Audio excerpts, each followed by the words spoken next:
Hello 664s, welcome to week 13. I hope this video finds everybody doing well. I can't believe we're working into our last module with these being the last 2 weeks of the course. My hope is that in hindsight you can look back and really identify ways in which you've grown. And I've seen growth in so many of you, whether it's seeing responses to comments, and even critiques and suggestions of certain assignments and how to improve moving forward. I've seen additional focus on content and being able to synthesize things from many resources into a single kind of thought. And I've also seen lots of improvement with APA. So this is awesome. And while it can be hard sometimes to get feedback that's not positive on assignments, it really does give us this opportunity to evolve and grow as a person committed to their academic pursuit. I remember my first course in the doctoral program at Widener. It was a social work policy course, and I remember the first assignment was a paper, not super long, it was like a 10-page research paper, and I remember finishing it, and I had put my heart and soul into it. I remember finishing it and telling my partner, this is the best thing I ever wrote. And I felt very, very good about it, submitted it with a smile on my face. When I got it back, that smile was nowhere to be found because the professor had put so many red marks on the paper that she didn't even grade it. So here I am thinking this is the best thing I ever did, and somebody was basically from the perspective of, this is so not good, I'm not even going to let you grade it, you need to redo it. And that was a really hard experience for me. And my initial reaction was like frustration. I was like, how dare she say this and blah, blah, blah. But really what happened was one of the most important lessons I had as a researcher, as a student, as a social worker, was that we often can easily become boxed into certain paradigms. And those paradigms can be based in things like values, how we've been taught, even things like beliefs. And ultimately this can kind of sometimes come out as biases. Biases in and of themselves are not an issue. In fact, if you do like qualitative research, a good qualitative researcher should actually speak to their biases within their research write-up.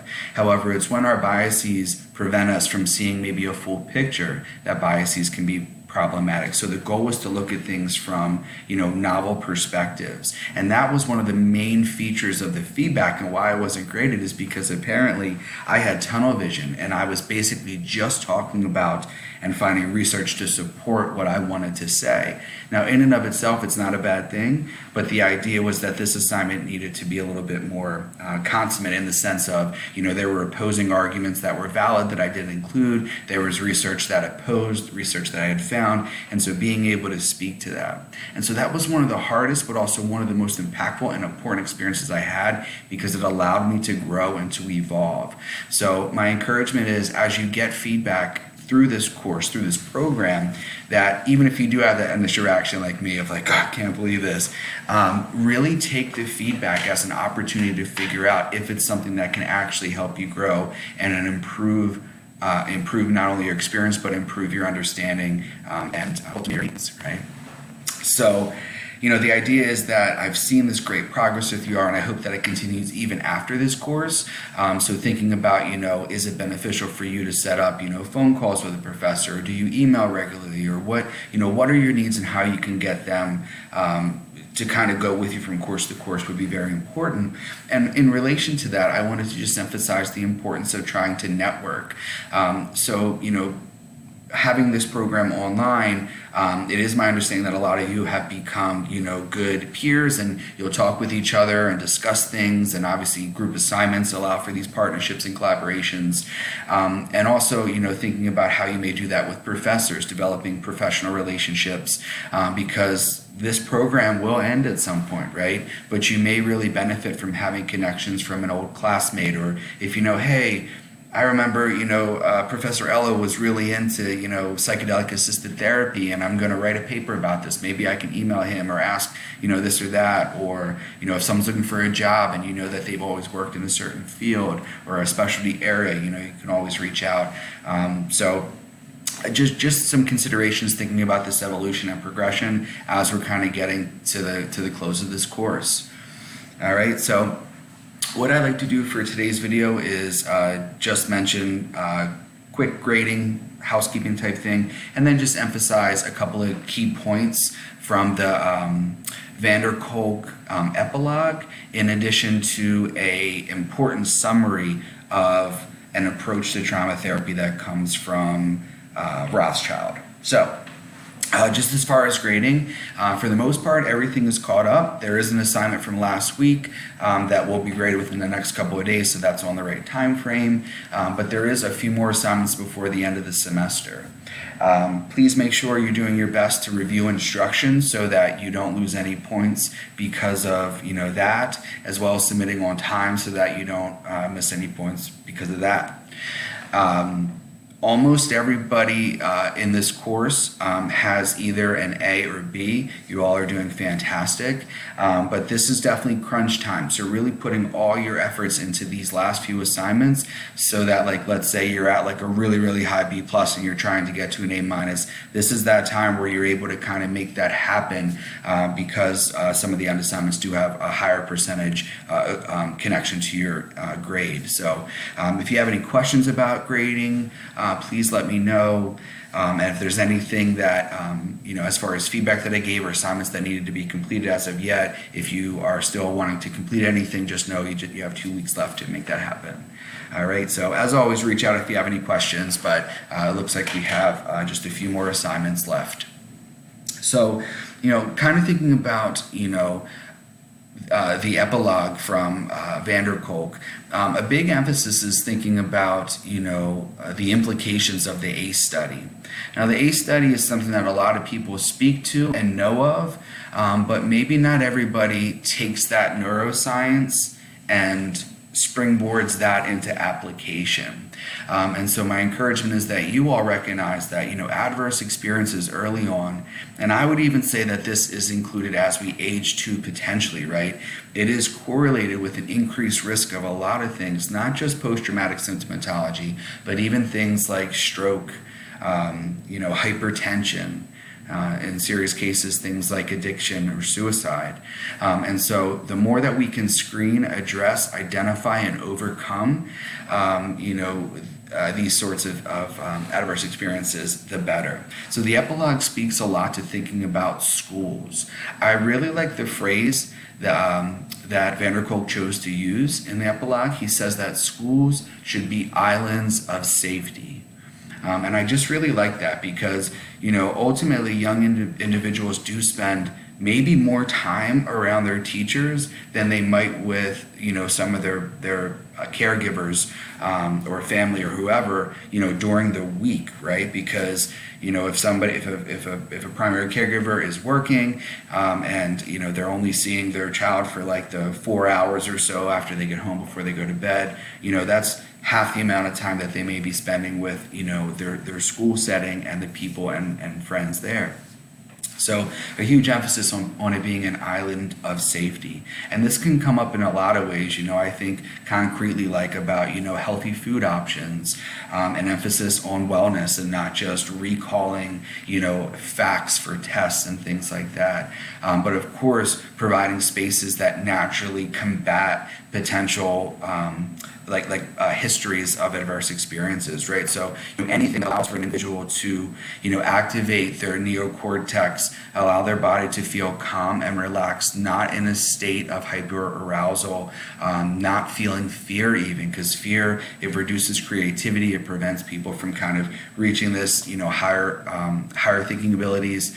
And so, anything we can do to foster that sort of, experience. And, most commonly we probably think of things like art, music, and activities that really offer this sort of option to students.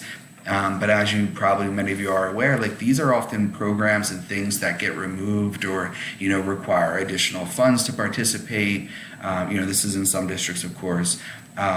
or that require after-hour transportation. All these things can be potential barriers. So the more that we think about providing these sorts of things as a normal part of the day, the better. And the idea is that we're taking our understanding of the science of trauma and what works to reduce post-traumatic symptomatology and applying that into a school setting. Okay, so that's a big kind of emphasis, the major gist of what the epilogue is about. The other couple things from the epilogue I want to mention is just that remembering that self-regulation can be taught. It is a skill, and anything that is a skill you can get better at, right? So when we work with individuals, whether these are individuals in a school or whether they're a client, even an adult, patient who is in their 90s or something, right? There's still this opportunity to learn something different. Novelty is very beneficial, when we're trying to improve post-traumatic issues. And so, being able to teach self-regulation is really important. And so first and foremost, it's about, individuals understanding what they're feeling. So having that self-awareness to know what they're feeling and to be able to give it a name, right? To identify feelings within oneself and others is one important component of self-regulation. And also we also want to focus additionally on the body. So it's always about the body and mind. So remembering that it's a skill. So if we see somebody who attempts to self-regulate by drug use or attempts to self-regulate, in a potential maladaptive way, from a strengths perspective, they're still attempting to work through what they're experiencing. It's just about offering them a lot of new opportunities, right? Opening the window of opportunity for them to try new things that could potentially improve, and assuring them that just like any skill, the more you do it, the better you get, the better you understand it, the more you can tailor it to yourself, your own style, and your own needs. And then the last thing I'll say from the epilogue is just, we talk a lot about post-traumatic stress disorder, post-traumatic symptomatology, post-traumatic issues. And it's true because trauma is all-encompassing and devastating to the mind and body. But there is always the benefit of trauma. And so I wanted to mention that, within today's video is that, post-traumatic advancement, post-traumatic improvement, post-traumatic resilience, post-traumatic growth, these things are very real. And we've seen them in our history. Some of the most traumatic experiences, if we just look at the U.S., for example, war, or like the Great Depression or things like that, we've seen war lead to positive outcomes like abolishing slavery. We've seen, the Great Depression lead to things like, Social Security options for, people, elderly individuals. These are all really great responses to potentially traumatic incidences. So we do want to recognize that some people do find themselves to be somehow in a way stronger or different or grown after their traumatic experience. So being open to that, and we have to remember that it's up to our client to label how these experiences have impacted them. All right? So that's a quick summary of the epilogue. And the last thing I want to mention is just a great summary the foundations of trauma therapy. I may have mentioned these before, but I just wanted to point it out. If you have the same version of Rothschild's text, it's going to be on page 99. And essentially, it is the 10 foundations for safe trauma therapy. The reason that I like it is because it really does remind us essentially of what is required for someone to really gain from the work that we're doing with them when they have a history of trauma. Of course, it starts off with safety and it ends up all the way in thinking about techniques or just dropping techniques. Because as Rothschild points out, sometimes the most appropriate thing to do is to disregard and not force a technique or intervention in every single session. Sometimes it's best to put things to the side and focus on mundane things even, or just building the alliance. So 99 is a really good summary. I encourage you to check it out.